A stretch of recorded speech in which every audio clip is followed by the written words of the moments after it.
Graça e paz, queridos. Quero compartilhar a mensagem de hoje no Salmo 126. O Salmo 126 é um salmo bem conhecido e ele começa a partir do versículo 1 dizendo: Quando o Senhor restaurou a sorte de Sião, ficamos como quem sonha. Então a nossa boca se encheu de riso e a nossa língua de júbilo. Então entre as nações se dizia: grandes coisas o Senhor tem feito por eles. Com efeito, grandes coisas tem feito o Senhor por nós. Por isso estamos alegres. Restaura, Senhor, a nossa sorte, como as torrentes no Neguebe. Os que com lágrimas semeiam, com júbilo ceifarão. Quem sai andando e chorando, enquanto semeia, voltará com júbilo, trazendo os seus feixes. Esse salmo, nós pensamos em dar um título nessa mensagem, Salmo 126, entre o passado e a promessa. Eu creio que, se nós tivermos bem claro aquilo que nós já passamos em relação ao Senhor, aquilo que já tem acontecido em nossas vidas, e olharmos para as promessas que o Senhor tem ainda para nossas vidas, com certeza nós teremos uma vida de adoração. Porque nós entendemos que, assim como aqui esse salmo ele é escrito por aqueles que estavam peregrinando, indo para Jerusalém, para as festas de adoração, a vida cristã também é uma vida de peregrinos. É uma vida onde nós temos um misto de alegria, um misto de lágrimas. Em alguns momentos nós nos alegramos, em outros momentos nos entristecemos. Nós temos alegria diante do fato de que Deus nos trouxe realmente uma grande libertação. E muitas vezes as lágrimas vêm pela necessidade que nós temos novamente de uma intervenção divina. Não é porque aconteceu o momento da nossa conversão, da nossa transformação, que nós não precisamos da intervenção divina. Nós precisamos, por isso que Jesus diz: estou convosco todos os dias até a consumação da terra, deste mundo, do século, né? Então nós precisamos manter, queridos, uma alegria da restauração passada. Muitas vezes nós esquecemos aquilo que Deus já fez para nós. Nós não sabemos aqui em que circunstâncias aconteceram os fatos aqui relatados nesse salmo, mas nós entendemos que realmente algumas coisas de libertação já haviam ocorrido na história do povo de Israel. Nós podemos dizer que eles foram libertos do cativeiro babilônico, eles haviam sido libertos do Egito, e no decorrer de toda a caminhada desse povo, diversos momentos em que a libertação do Senhor veio para eles. Então, eles reconheciam realmente que houve uma restauração divina, algo sobrenatural aconteceu. Será que nós temos essa perspectiva de que algo sobrenatural realmente aconteceu em nossas vidas? E se algo sobrenatural aconteceu em nossas vidas, outras coisas podem estar acontecendo. Alguém escreveu que o Salmo 126 ele é um bom remédio para os momentos em que as coisas parecem complicadas. E este salmo nos traz uma viva esperança na ação amorosa de um Deus que se importa com cada detalhe da nossa vida e demonstra ou estabelece para nós o seu mais puro e doce amor. Por sermos cristãos, queridos, nós temos já experimentado muitas coisas do Senhor. Nós fomos transformados pela graça do Senhor. Nós temos a experiência do perdão do Senhor. Nós temos realmente, fomos libertos do nosso cativeiro, que é chamado de pecado. Isso foi quebrado através da obra da cruz, através da ação do Senhor Jesus. Nós fomos perdoados, reconciliados com Deus. Nós fomos justificados e passamos a ter paz com Deus. Nós, enfim, temos recebido muitas provisões do Senhor através da salvação, através da graça. Contudo, ainda nós continuamos expostos aos efeitos do pecado. Nós continuamos expostos aos efeitos deste mundo tenebroso que jaz no maligno. Por isso, nós precisamos constantemente estarmos alicerçados na viva esperança que é Cristo, na grande promessa que nós temos do Senhor. Nós temos aqui nesse salmo a ideia de que Deus é aquele que quebra o cativeiro e ele transforma, como diz o Salmo 30, verso 11, ele transforma o nosso pranto em dança. Então ele sai do momento de lágrimas, de tristeza, para um momento de celebração. Aqui nós vemos o efeito da maravilhosa restauração do Senhor. Quando o salmista diz assim, que quando o Senhor restaurou a sorte de Sião, estávamos como os que sonham. Aqui a provisão passada, algo que aconteceu no passado, eles estão lembrando, olha, parecia um sonho, parecia uma coisa impossível de acontecer, mas eles então entendem que houve essa ação sobrenatural, como já afirmamos anteriormente, e agora eles podem ver que todo aquele momento não faltou graça de Deus, pois a boa mão do Senhor, a boa mão do Criador e do sustentador da vida estava sobre eles. Poderemos pegar como uma referência no Novo Testamento, quando Paulo fala ali em Efésios capítulo 3, verso 20, ele diz, ora, aquele que é poderoso para fazer infinitamente mais do que tudo quanto pedimos ou pensamos, conforme seu poder que opera em nós. Sabe, irmãos, ao olhar para esse salmo, nós temos que entender, Deus sempre faz mais. Ele é o Criador e sustentador da vida. Se você acha que Deus tem feito já grandes coisas na sua vida, saiba que Ele pode fazer muito mais, porque realmente nós temos já o melhor de Deus, que é Jesus. Então eles dizem aqui, olha, nossa boca se encheu de riso e nossa língua de cânticos. É interessante, nós temos uma afirmação de Jó. Ele afirma que Jó, ele não rejeita, ele diz, Jó, no livro de Jó diz, o Senhor não rejeita o justo e o correto. E sabe, queridos, nós fomos justificados em Cristo Jesus. E aí então, em Jó capítulo 8, versículo 21 diz, ele ainda encherá a tua boca de riso e os teus lábios de louvor. Se você está passando por um momento, quem sabe como o Salmo 23, ainda que eu ande pelo vale da sombra, muitas vezes nós temos muitas sombras em nossas vidas, saiba, Deus ainda vai encher a tua boca de riso e vai colocar em teus lábios o louvor. Por isso, desde já, não perca a perspectiva da fé e louve ao Senhor, chame as coisas que não são como se já fosse. Sabe, queridos, na vida cristã nunca falta alegria, porque a alegria do Senhor a nossa força é. Nunca falta alegria para aqueles que reconhecem que Deus é o mesmo Deus que fez, é o Deus que faz e é o Deus que continuará fazendo.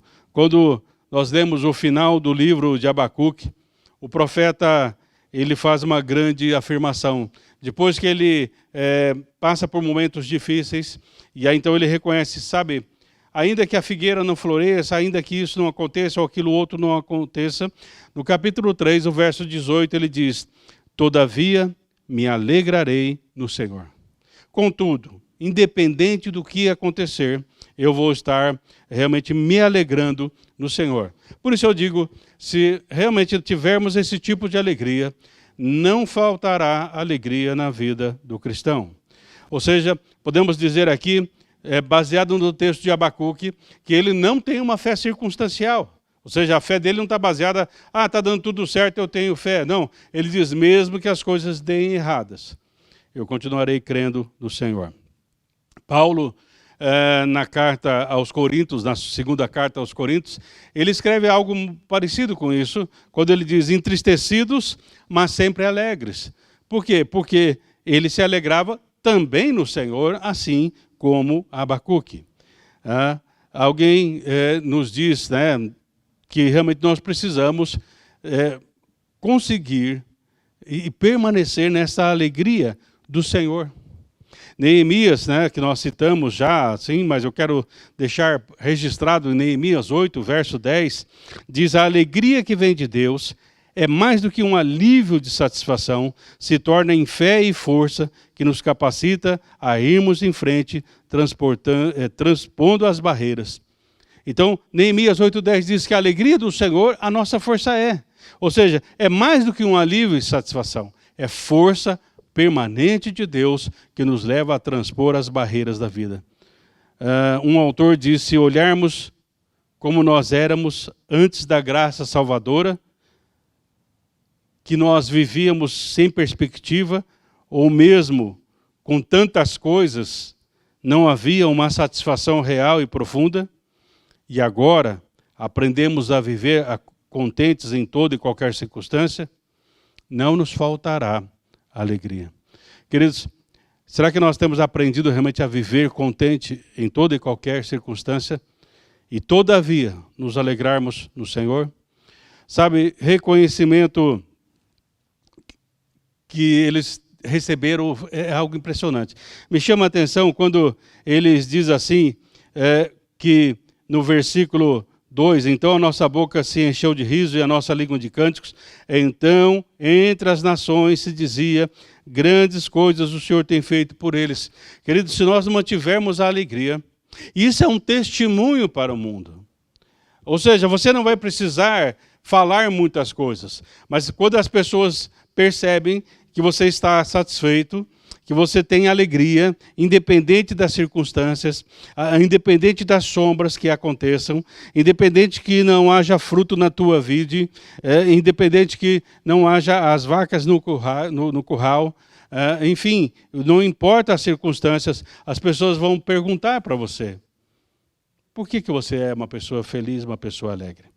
Sabe, nós temos realmente a prova da graça de Deus quando nós temos o reconhecimento de que as pessoas estão vendo em nós uma transformação e uma alegria. Eu fico pensando que se o mundo está vendo realmente aquele que é cristão, será que nós temos percebido? Será que nós temos olhado para nós mesmos e percebido, olha, grandes coisas o Senhor realmente tem feito por mim?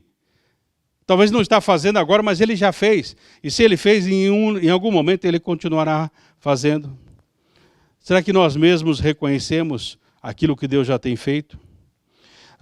Em Romanos capítulo 4, verso 18, fala sobre Abraão e Paulo diz, creu contra a esperança, mesmo quando não havia motivo para ter esperança.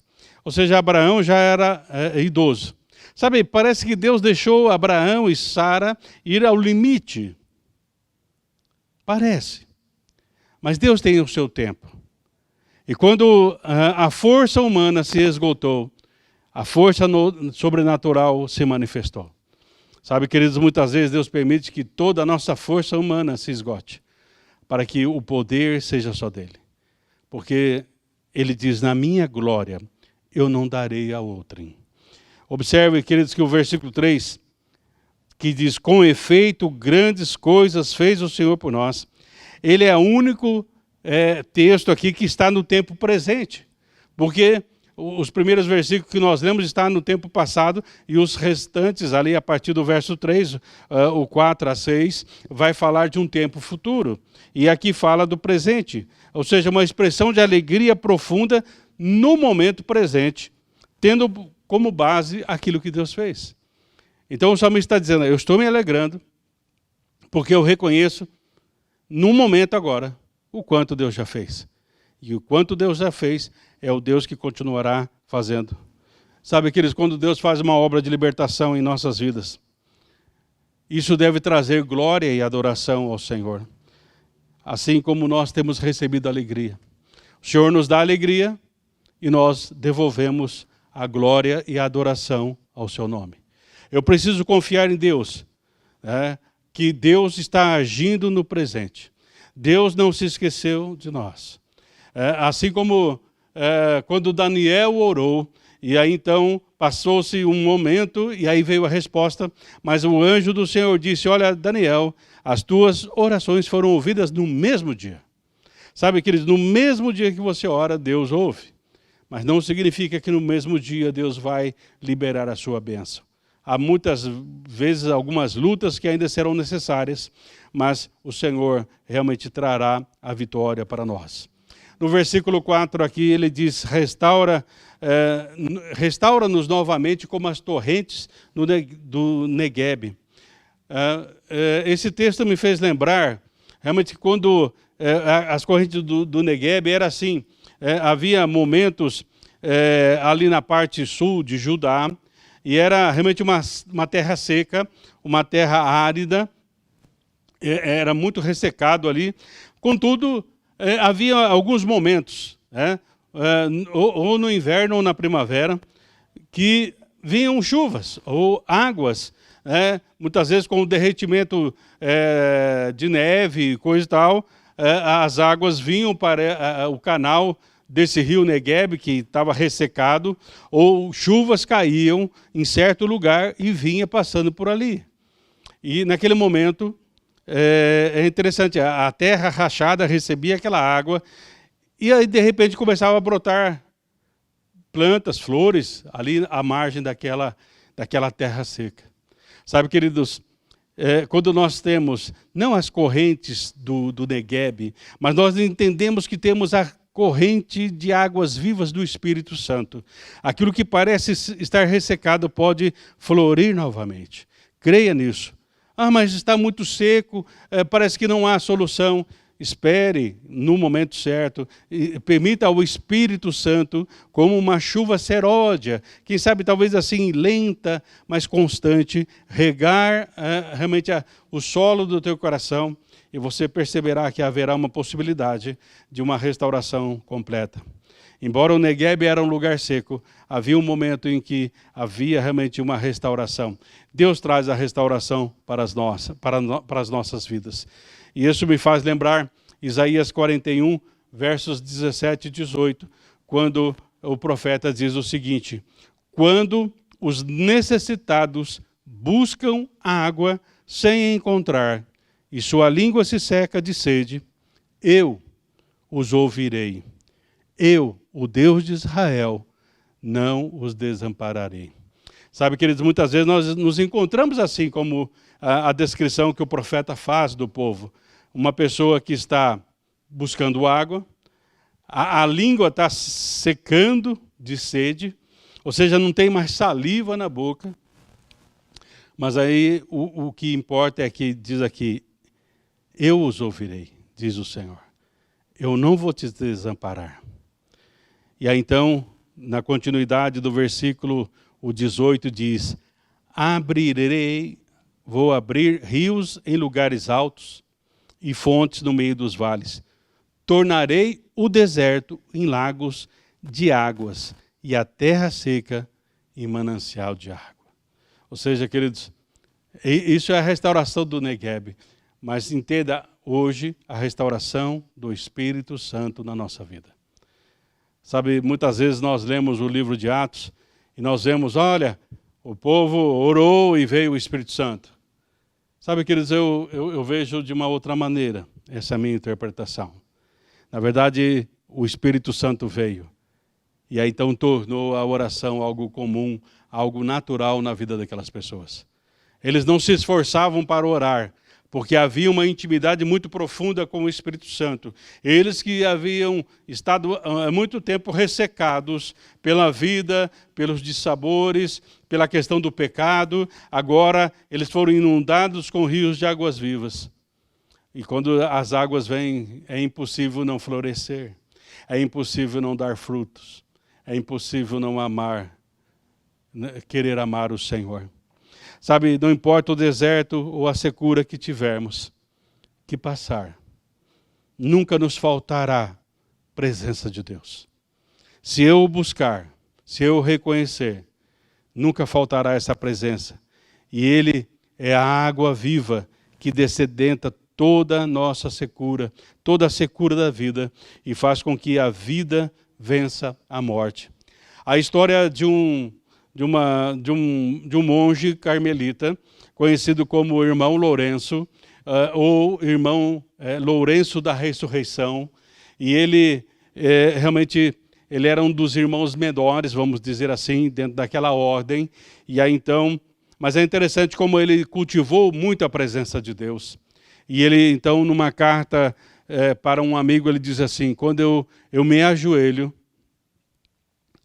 eu tenho a presença de Deus, eu sei que eu estou na presença de Deus. Então perceba isso, ele não vai orar para ter a presença de Deus, mas porque ele tem a presença de Deus, ele ora. E ele diz, então, quando eu me levanto, eu tenho mais alegria do que um rei. Eu tenho mais alegria. Mas será que quando há um mover do Senhor. Nós temos orado e temos reconhecido que estamos na presença do Senhor. E quando nos levantamos, será que nós nos levantamos em alegria? Se não for assim, eu digo para você com toda a sinceridade, mas de coração, reveja a sua vida de oração. Porque nós precisamos viver com determinação, queridos, de que a nossa alegria não está vinculada às nossas circunstâncias. Nenhuma circunstância traz alegria para nós mais do que a alegria do Senhor. E um autor disse o seguinte: o Deus que trouxe restauração pode fazer algo novo para nós. Muitas vezes precisamos deixar de lado algumas ideias pré-concebidas para que possamos experimentar o novo de Deus. Vinho novo para odres novos. Eu sempre digo, baseado a um livro que tem esse título, Vinho Novo para Odres Novos, baseado na palavra do Senhor, eu digo assim, nunca falta vinho novo da parte de Deus. O que falta é odres novos. E nós somos esses odres. O vinho novo está aí, Deus quer trazer para todos nós. Que nós possamos perceber, queridos, que desde o Pentecostes, o Espírito Santo continua a regar a vida da igreja, como uma torrente de água que traz vida, rompendo com a secura da morte, do pecado, da secura deste mundo. Nós precisamos acreditar nisso, queridos. Nós precisamos ter ações realmente que nos mantenham na presença de Deus momento a momento. Por isso, queridos, nós precisamos orar pela restauração e bênçãos de Deus. Há uma música que diz, vem como em Pentecostes e enche-nos de novo. Eu gosto desse cântico, queridos, porque a palavra não diz, Senhor, faça um novo Pentecostes. Não, Deus não vai fazer um novo Pentecostes. Mas nós podemos ter a mesma alegria, o mesmo enchimento que houve em Pentecostes. E podemos manter esse permanente Pentecostes nas nossas vidas. Uma outra coisa, queridos, para nós mantermos essa presença de Deus, nós precisamos saber que Deus pode nos restaurar. Como as correntes do Negueb. Mesmo que tudo pareça seco, acredite. Uma das coisas que o escritor de Hebreus diz, que quando você se aproxima de Deus, você tem que, primeiramente, crer que Deus existe, e segundo, que Deus é um Deus abençoador. Muitas vezes nós acreditamos que Deus existe, mas não acreditamos que Ele é um Deus abençoador, e Ele é. Nós precisamos continuar a nos comprometer com o Senhor, com a sua verdade em todos os momentos. Para isso, queridos, nós precisamos viver numa inteira dependência de Deus em todos os momentos. Aqui, o salmista coloca, nos versículos 5 a 6, que mesmo com lágrimas eles continuam semeando e com júbilo ceifarão. Sabe, muitas vezes, nós somos como o povo de Israel, o povo de Judá, que estava cativo ali, né? E eles vão para a Babilônia, e o Salmo 137 diz, lá na Babilônia nós penduramos as nossas harpas nos salgueiros que lá haviam, e nos pediam para cantar uma canção. Nós falamos, mas como é que vamos cantar em terra estranha? Quer dizer, como que vamos louvar a Deus nessa circunstância? Amados, nós precisamos ter uma fé além das circunstâncias, e dessa maneira louvaremos ao Senhor em todo momento. No livro de Gálatas, capítulo 6, verso 9, diz, não nos cansemos de fazer o bem, porque no devido tempo colheremos. Mas aí vem uma ressalva, se não desistirmos. Nós precisamos perseverar. Que nós tenhamos a convicção, a menos que haja um mover de Deus, não é possível mantermos a esperança. Há um mover de Deus, queridos. Então, entre nesse mover de Deus. Perceba o mover de Deus. Então, não vai faltar alegria, não vai faltar esperança. E aí, então, eu vou continuar semeando, mesmo com choro, porque eu acredito que Deus, Ele escuta até a minha lágrima. Deus vê até a minha lágrima. Muitas vezes, queridos, os tempos são de tristezas, são difíceis. Não deixe de semear, mesmo com lágrimas. É complicado. Mas não deixe de confiar em Deus nestes momentos. Spurgeon escreveu e disse o seguinte: Deus é bom demais para ser cruel e sábio demais para se enganar. E quando não podemos perceber a sua mão, devemos confiar em seu coração. Sabe por quê, queridos? O coração de Deus, ele bate cheio de amor por nós. Deus amou o mundo de tal maneira que deu seu Filho unigênito. Deus é amor. E o amor de Deus olha por nós. E mesmo que nós passemos por momentos difíceis, não deixe de semear, continue acreditando. Nós podemos então, nesse salmo, ver o Deus do passado, o Deus do presente e o Deus do futuro. Jesus Cristo é o mesmo ontem, hoje e sempre. Nos versículos de 1 a 3 nós podemos aprender: olha, lembre-se do que Deus já fez. No versículo 4 nós podemos aprender assim: eu preciso orar com a expectativa de que em Deus há uma possibilidade de restauração. E nos versículos 5 e 6 nós aprendemos que precisamos realmente perseverar. Ou seja, perseverando, nós estaremos antecipando uma grande colheita no futuro. Eu não estou vendo, mas eu continuo perseverando e acreditando, como diz Isaías, ali no capítulo 64, nunca se ouviu falar de um Deus que trabalha para aqueles que esperam nele.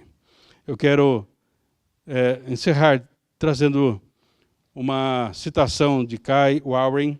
Warren, ele diz o seguinte: alegria é a certeza estabelecida de que Deus está no controle de todos os detalhes de nossa vida. A tranquila confiança de que no final das contas tudo ficará bem e colheremos uma grande quantidade de frutos.